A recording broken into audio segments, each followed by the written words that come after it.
Hello, hi, good morning to everyone. Myself Akshay Kumar from Excellent Opportunities, a basket of growth and support. अगर आप judiciary exam की तैयारी कर रहे हैं तो एक बात क्लियर कर लो, सिर्फ पढ़ने से ही सिलेक्शन नहीं होगा। 90% एस्पिरेंट फेल हो जाते हैं क्योंकि उन्हें पता नहीं होता कि क्या पढ़ना है, कैसे पढ़ना है और एग्ज़ाम में क्या आने वाला है।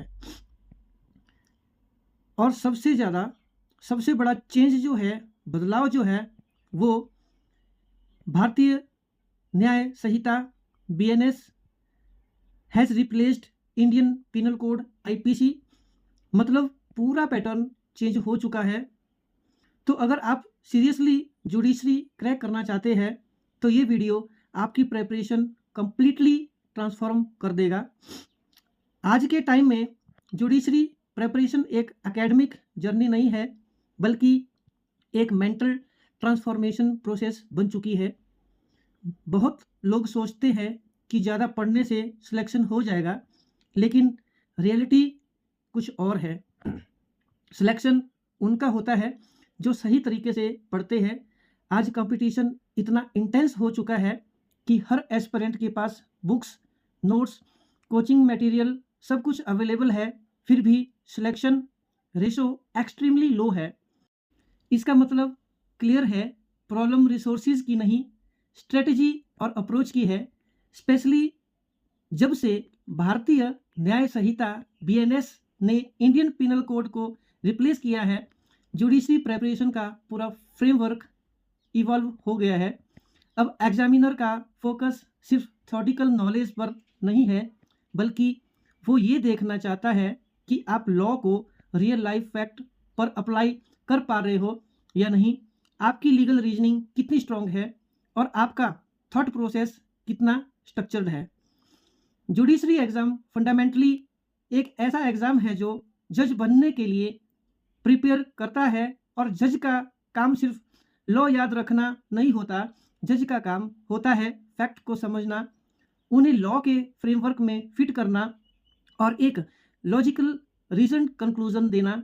इसलिए जब आप code of criminal procedure CrPC और code of civil procedure CPC पढ़ते हो तो आप सिर्फ प्रोविज़न नहीं पढ़ रहे होते, बल्कि आप अपने दिमाग को ट्रेन कर रहे होते हैं, जो एक जुडिशियल माइंड डेवलप करने के लिए ज़रूरी होता है। ये एक ग्रेजुअल प्रोसेस है जिसमें कंसिस्टेंसी, पेशेंस और क्लियरिटी बहुत इंपॉर्टेंट रोल प्ले करते हैं। सबसे पहले और सबसे क्रूशियल स्टेप है माइंडसेट शिफ्ट। अगर आप भी रट्टा मारने वाली अप्रोच फॉलो कर रहे हो तो आपको तुरंत उसे चेंज करना होगा। जुडिशरी एग्ज़ाम रट्टा का स्कोप लिमिटेड है, लेकिन अंडरस्टैंडिंग का स्कोप अनलिमिटेड है। जब भी आप कोई सेक्शन पढ़ते हो, आपको अपने आप कंटिन्यूसली सवाल पूछना चाहिए, इसका रियल लाइफ एग्जाम्पल क्या हो सकता है? अगर इस सेक्शन के किसी एक एलिमेंट को हटा दिया जाए तो क्या लीगल आउटकम चेंज होगा? कोर्ट इस सिचुएशन को कैसे इंटरप्रेट करेगी? ये जो क्वेश्चन आप एनालिसिस की हैबिट है, ये आपको एवरेज एस्पिरेंट से टॉपर बनाती है। लॉ एक स्टैटिक सब्जेक्ट नहीं है, ये एक लिविंग सिस्टम है जो इंटरप्रिटेशन और एप्लीकेशन पर बेस्ड है। प्रिपरेशन का सबसे पावरफुल और अंडररेटेड टूल है बार एक्ट। बहुत सारे स्टूडेंट्स हैवी कमेंट्रीज और गाइड बुक्स पर डिपेंड करते हैं, लेकिन जुडिशरी टॉपर्स का सीक्रेट होता है उनका strong command on bar act. Bar act का हर वर्ड इंपॉर्टेंट होता है। शेल और मे का डिफरेंस ही एक एमसीक्यू का आंसर चेंज कर देता है। इसी तरह एंड और का इंटरप्रिटेशन पूरा लीगल आउटकम अल्टर कर सकता है।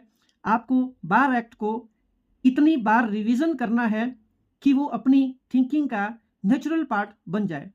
साथ ही बीएनएस और आईपीसी का कोऑपरेटिव स्टडी करना है, बहुत इंपॉर्टेंट होता है, क्योंकि नए रिफॉर्म्स पर क्वेश्चन आना ऑलमोस्ट सर्टेन है। एग्जामिनर अक्सर ये चेक करता है कि एस्पिरेंट अपडेटेड है या नहीं। अगर हम हाई वेटेज एरिया की बात करें तो जुडिशरी एग्ज़ाम का पैटर्न काफ़ी प्रिडिक्टेबल है। अगर आप PYQ का डीप एनालिसिस करते हो, क्रिमिनल में जनरल एक्सेप्शंस एक एवरग्रीन टॉपिक है। Mistake of fact, private defence, incentive, ये कंसेप्ट हर साल किसी ना किसी फॉर्म में रिपीट होते हैं। इस तरह जॉइंट लायबिलिटी, कमांड, इंटेंशन और कॉमन ऑब्जेक्ट बहुत फ्रीक्वेंटली टेस्ट किया जाता है। मर्डर वर्सेस कपेबल होमोसाइड तो एक क्लासिक टॉपिक है जहां एग्जामिनर बार बार ट्रैप्स क्रिएट करता है बाय ट्विस्टिंग फैक्ट। CPC में जुरिडिक्शंस, री जुडिस्टा, इंजंक्शन और एग्जीक्यूशन प्रोसीडिंग्स कोर एरिया है जो ऑलमोस्ट पेपर में अपीयर होते हैं। CRPC में FIR, अरेस्ट, बेल और ट्रायल प्रोसीजर का क्लियर अंडरस्टैंडिंग होना मस्ट है, क्योंकि ये प्रोसीजरल बैकबोन है क्रिमिनल जस्टिस सिस्टम का। प्रीलिम्स और मेंस की स्ट्रेटजी फंडामेंटली डिफरेंट होती है।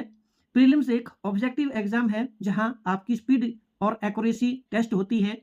यहाँ आपको डेली MCQ प्रैक्टिस करनी होगी और सिर्फ सॉल्व नहीं बल्कि उसका एनालिसिस भी करना होगा। हर गलती आपको एक नया कंसेप्ट सिखाती है। दूसरी तरफ मेंस एक डिस्क्रिप्टिव एग्जाम है जहां आपकी प्रेजेंटेशन, क्लियरिटी और आर्टिकुलेशन टेस्ट होती है। एक आइडल आंसर हमेशा स्ट्रक्चर्ड होता है। डेफिनेशन से स्टार्ट करो, सेक्शन मेंशन करो, इंग्रेडिएंट्स एक्सप्लेन करो, रेलिवेंट केस लॉ ऐड करो, फैक्ट पर अप्लाई करो और एंड में लॉजिकल कंक्लूजन दो। ये स्ट्रक्चर ही आपको एवरेज आंसर से टॉपर आंसर तक ले जाता है। कंसिस्टेंसी जुडिशरी प्रिपरेशन का बैकबोन है। आपका डेली रूटीन ही आपका रिजल्ट डिसाइड करता है। मॉर्निंग में बार एक्ट रीडिंग आपके कंसेप्ट को स्ट्रॉन्ग बनाती है। आफ्टरनून में कंसेप्चुअल क्लैरिटी डेवलप होती है। इवनिंग में MCQ प्रैक्टिस आपको एग्ज़ाम रेडी बनाती है और नाइट में रिवीजन आपकी रिटेंशन को स्ट्रॉन्ग करता है। वीकली मॉक टेस्ट और उनका डिटेल एनालिसिस आपको ग्रेजुअली इम्प्रूव करता है। रिवीजन के बिना प्रेपरेशन इनकम्प्लीट है। जो रिवाइज नहीं करता वो रिटेन नहीं करता। एक और इम्पॉर्टेंट एस्पेक्ट है रिसोर्सेज मैनेजमेंट। बहुत सारे एस्पिरेंट एक कॉमन मिस्टेक करते हैं, they keep collecting resources without completing them. Judiciary exam main resources का फॉर्मूला सिंपल है, limited resources maximum revision. Deep understanding, आपको हर चीज़ थोड़ी थोड़ी नहीं पढ़नी बल्कि कुछ सेलेक्टेड चीज़ों को डीपली मास्टर करना है। Depth matter more than width. Practical level पर सिलेक्शन सिर्फ उनका होता है जो डिसिप्लिन्ड होते हैं। मोटिवेशन टेम्परेरी होता है लेकिन डिसिप्लिन परमानेंट होता है। आपको अपने वीक एरिया आइडेंटिफाई करने हैं और उन पर फोकस्ड एफर्ट डालना है। मॉक टेस्ट से डरना नहीं, वो आपकी प्रेपरेशन को इम्प्रूव करने का टूल है। हर मिस्टेक आपको एक स्टेप क्लोजर ले जाती है सिलेक्शन के। सबसे लास्ट और सबसे पावरफुल बात, बिलीव सिस्टम। अगर आप खुद पर बिलीव नहीं है तो बेस्ट स्ट्रेटजी भी काम नहीं करेगी। जुडिशरी एक ऐसा प्रोफेशन है जहां आप सोसाइटी में जस्टिस डिलीवर करते हो। ये एक जॉब नहीं, एक रिस्पॉन्सिबिलिटी है। अगर आप सिंसियर एफर्ट डालते हो, स्मार्ट स्ट्रेटजी फॉलो करते हो और कंसिस्टेंसी मेंटेन करते हो तो आपका सिलेक्शन सिर्फ एक पॉसिबिलिटी नहीं बल्कि एक प्रिडिक्टेबल आउटकम बन सकता है। तो आज से अपनी प्रेपरेशन को नेक्स्ट लेवल पर ले जाओ और याद रखो, जुडिशरी क्रैक करने के लिए जीनियस होना जरूरी नहीं, डिसिप्लिन और कंसिस्टेंट होना जरूरी है। तो अब हम directly exam oriented MCQ with answer और एक्सप्लेनेशन करेंगे। एग्जैक्टली सेम पैटर्न जो जुडिशरी एग्जाम प्रीलिम्स में आता है, जो हमारा IPC और BNS पर फोकस्ड है। तो आइए अब हम देखते हैं कि किस तरह से जो क्वेश्चन IPC से लिए जाते हैं और BNS से लिए जाते हैं। जैसे कि question number 1, which of the following is essential for theft. ये क्वेश्चन आपके सामने है। Which of the following essential for theft? A, movable property, B, dishonest intention, C, without consent, और डी, ऑल ऑफ अबव। तो इसका answer D है, all of above. क्यों? Theft तभी कंप्लीट होता है जब dishonest intention, movable property, absence of consent present हो। एक भी मिसिंग है, थेफ्ट नहीं बनेगा। ओके, तो सेकंड जो क्वेश्चन है एमसीक्यू बीएनएस और सीपीसी से जो बनता है एग्जामिनेशन में, वो ये है, ध्यान से सुनिए। Difference between murder and culpable homicide mainly depends on, फिर से रिपीट करूंगा मैं। Difference between murder and culpable homicide mainly depends on A, injury, B, weapon used, C, intention and knowledge, and D, place of offence. तो इसका जो answer है वो C है, इंटेंशन एंड नॉलेज। इस स्टेटमेंट का difference between murder and culpable homicide mainly depends on intention and knowledge. क्यों? Murder is equal to strong intention, culpable homicides is equal to knowledge या लेसर इंटेंशन। एग्जामिनर यही confusion create करता है। So go to identify the area and go to identify the nature of the examiner. Third question जो बन रहा है यहाँ से वो ये है, mistake of law is A, valid defence, B, partial defence, C, no defence, D, complete excuse. तो इसका जो आंसर है वो ये है कि mistake of law is no defence.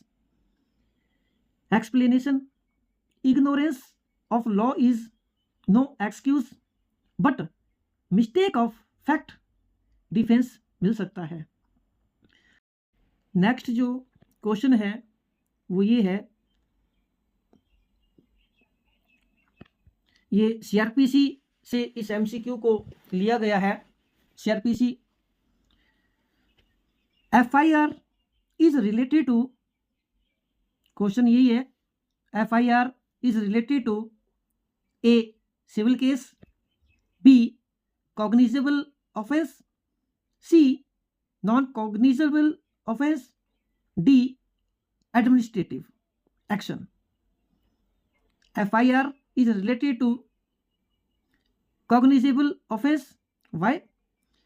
FIR investigation start करता है और मेनली कॉग्निजेबल ऑफेंस से रिलेटेड होता है।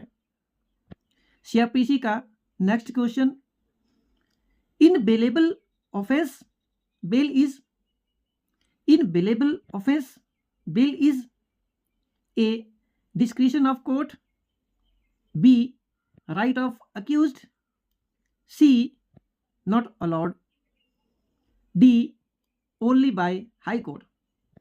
इन bailable offence is right of accused. Why? Bailable is equal to right, non-bailable is equal to discretion, right? Next question from CRPC, police can arrest without warrant in A, civil case, B, non-cognizable offense, C, cognizable offence, D, private dispute. फिर से सुनिए question को, police can arrest without warrant,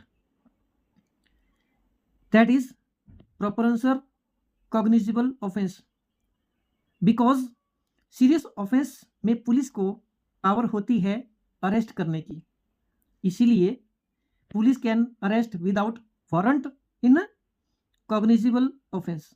okay, तो ये इस तरह से जो क्वेश्चन है हम डिस्कस कर रहे हैं आपके जुडिशरी एग्जामिनेशन प्रिपरेशन का।